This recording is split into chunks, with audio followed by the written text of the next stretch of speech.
Delusion delusion जो होता है मेंटल डिसऑर्डर या साइकेट्रिक डिसऑर्डर का एक सिम्टम है डिल्यूजन। जो डिल्यूजन होता है इसे डिसऑर्डर ऑफ थॉट भी कहा जाता है। जो डिल्यूजन होता है इसकी डेफिनेशन की बात करें तो delusion means false believe in something which is not a fact, जो कि असल में फैक्ट नहीं होता है उस पर फॉल्स बिलीव करते हैं। आगे आ जाएगा कि delusion persist even after falsity is clearly demonstrate. तो डिल्यूजन जो होता है वह डिल्यूजन जो है वो फैक्ट गलत है, उसकी फॉल्सिटी क्लियरली डेमोस्ट्रेट होने के बाद भी डिल्यूजन जो होता है वह बिलीव परसिस्ट रहता है इसमें डिल्यूजन में। तो डिल्यूजन जो होता है false believe in something which is not a fact.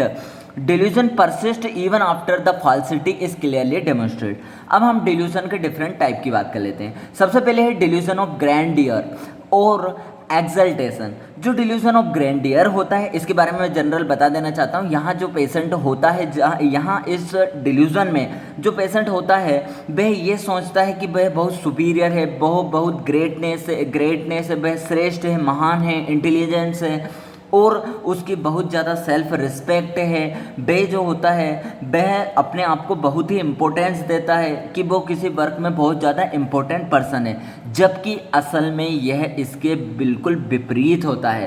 वह सोचता है कि वह बहुत रिच पर्सन है, वह जबकि एक कंगाल पर्सन हो सकता है। आगे बात किया जाए कि जो डिल्यूजन ऑफ ग्रैंडियर होता है वो मेनिया के पेशेंट में देखा जाता है। तो ये जो होता है डिल्यूजन ऑफ ग्रैंडियर।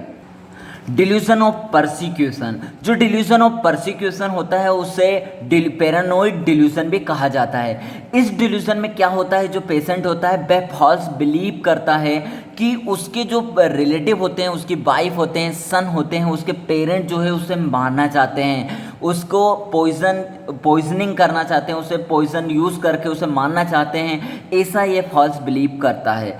साथ ही साथ जो होता है साथ ही साथ जो होता है वह यह भी सोचता है कि वह जो पर्सन होते हैं वो उसे लूटना चाहते हैं, रोब हिज प्रॉपर्टी के लिए उसे लूटना चाहते हैं।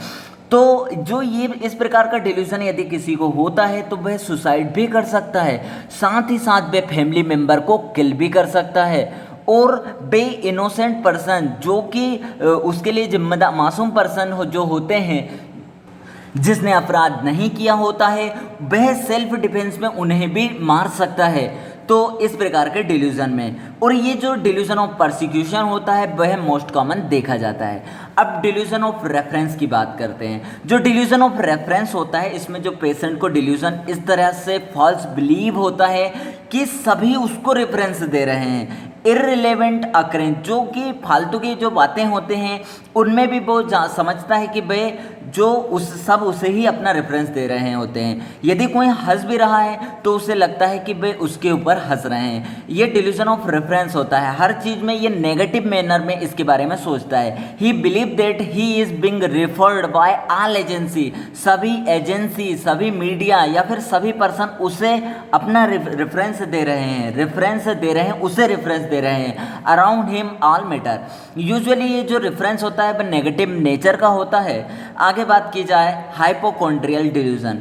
जो हाइपोकॉन्ड्रियल डिल्यूजन होता है, इस डिल्यूजन की बात करें तो इसमें जो पेशेंट होता है, इसमें जब पेशेंट को ये डिल्यूजन होता है तो वह पेशेंट जनरली हेल्दी होता है, लेकिन वह डॉक्टर के पास जाता है, तरह तरह के अनरियलिस्टिक इंटरप्रिटेशन साइंस सिम्टम लेके, फिजिकल साइंस सिम्टम लेके वह डॉक्टर के पास जाता है। वह सोचता है कि उसे एक सीरियस डिजीज़ है, जैसे उसे डायबिटीज़ है, जैसे उसे कैंसर है। वह इस तरह से सोचता है, अनरियलिस्टिक इंटरप्रिटेशन बना के वो साइंस सिम्टम बना के वो डॉक्टर के पास जाता है। वो सोचता है कि वह बीमार है, जबकि उसकी जो फॉल्सिटी है वो क्लियरली डेमोस्ट्रेट सही करने के बाद भी वह दूसरे डॉक्टर के पास चला जाता है। तो इस तरह का डिल्यूजन होता है कि वो बीमार है, हाइपोकॉन्ड्रियल डिल्यूजन। आगे और वह परसिस्ट भी करता है। आगे बात की जाए डिल्यूजन ऑफ मिस आइडेंटिफिकेशन। जो डिल्यूजन ऑफ मिस आइडेंटिफिकेशन है, नाम ही बता रहा है मिस आइडेंटिफिकेशन, मतलब इसमें जो पेशेंट है उसको यह बिलीव होता है कि जो उसके फ्रेंड है, पेरेंट है, स्पाउस है, जो पति पत्नी है उसे और जो फैमिली मेम्बर है वह चेंज कर दिए गए हैं, रिप्लेस कर दिए गए हैं by an identical looking person द्वारा उसे रिप्लेस कर दिया गया है डिल्यूजन ऑफ मिस आइडेंटिफिकेशन में। अब जो फ्रिगोली सिंड्रोम, डिल्यूजन ऑफ डबल्स, नाम ही बता रहा है डिल्यूजन ऑफ डबल्स, इसमें जो होता हैगा फ्रिगोली सिंड्रोम, ये जो सिंड्रोम होता है उसमें पर्सन को फॉल्स बिलीव होता है कि जो डिफरेंट प्यूपिल बनकर जो है तो एक सिंगल पर्सन, लेकिन वह बेहरूपया बन के आ रहा है, मतलब कि एक ही पर्सन अलग अलग रूप में आ रहा है, यह इसे बिलीव होता है, फॉल्स बिलीव होता है, जिसे हम बोलते हैं फ्रिगोली सिंड्रोम, डिल्यूजन ऑफ डबल्स। अब बात की जाए इरेटोमेनिया, जिसे बोला जाता हैगा डी क्लेराम-बुल्ट सिंड्रोम, एरोटोमेनिया।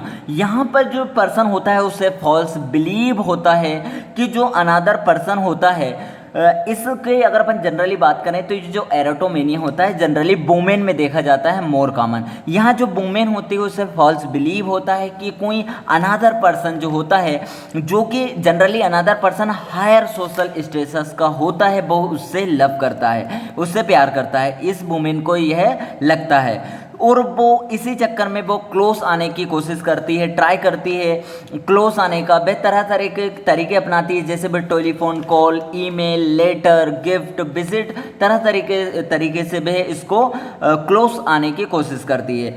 और जो होता है बाद में कुछ समय बाद उस वुमेन को यह बिलीव हो जाता है कि हाँ वो पर्सन भी उससे जो होता है लव करता है। आगे अगर बात की जाए तो जो एरोटोमेनिया होता है यह साइकोसिस में देखा जाता है। अब हम अगले डिल्यूजन में देख लेते हैं डिल्यूजन ऑफ इन्फ्लुएंस या डिल्यूजन ऑफ कंट्रोल।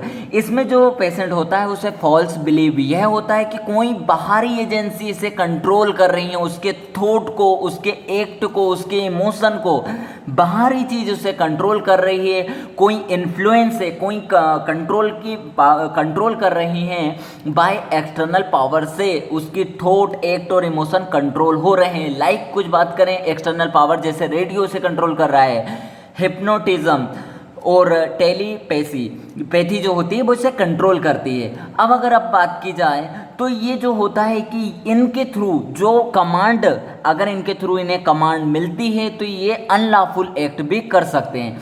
आगे बात की जाए डिल्यूजन ऑफ सेल्फ रिप्रोच और सेल्फ क्रिटिज्म। इसमें जो पेशेंट होता है उसे फॉल्स बिलीव होता है, यह बिलीव होता है कि वह अपने आप को क्रिटिसाइज करता है, वह अपने को दोषीपूर्ण मानता है कि उसने कुछ पास्ट में इमेजिनरी ऑफेंस किया है, मतलब उसने कुछ इमेजिनरी ऑफेंस किया है, मतलब वह अपने आप को दोषी मानता है किसी गुनाह का, कि उसने कोई गुनाह करा है उसके लिए वह दोषी मानता है, लेकिन उसने जनरली वह काल्पनिक होता है जो कि उसने नहीं किया होता है, फिर भी वह अपने आप को क्रिटिसाइज करता है। आगे बात की जाए ये फॉल्स बिलीव होता है। आगे बात की जाए निहिलिस्टिक डिल्यूजन। जो निहिलिस्टिक डिल्यूजन होता है वह जनरली डिप्रेशन में देखा जाता है।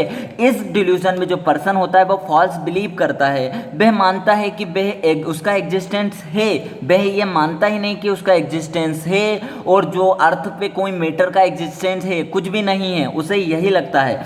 आगे बात की जाए कोटार्ड सिंड्रोम की। जो कोटार्ड सिंड्रोम होता है, इस डिल्यूजन में जो पर्सन होता है वह अपने आप को डेथ मानता है, फॉल्स बिलीव मानता है कि वह मर चुका है, उसकी डेथ हो चुकी है, वह एग्जिस्ट नहीं है इस अर्थ पे, वह पिट्रीफाइड हो चुका है, वह उसका अपघटन हो चुका है, वह लॉस कर चुका है उसके ब्लड को, उसके पास कोई इंटरनल ऑर्गन नहीं है, लॉस हो चुके हैं उसके इंटरनल ऑर्गन, ऐसा ये फॉल्स बिलीव करता है। तो ये हमने कंप्लीट कर डिल्यूजन और उसके डिफरेंट टाइप। Thank you.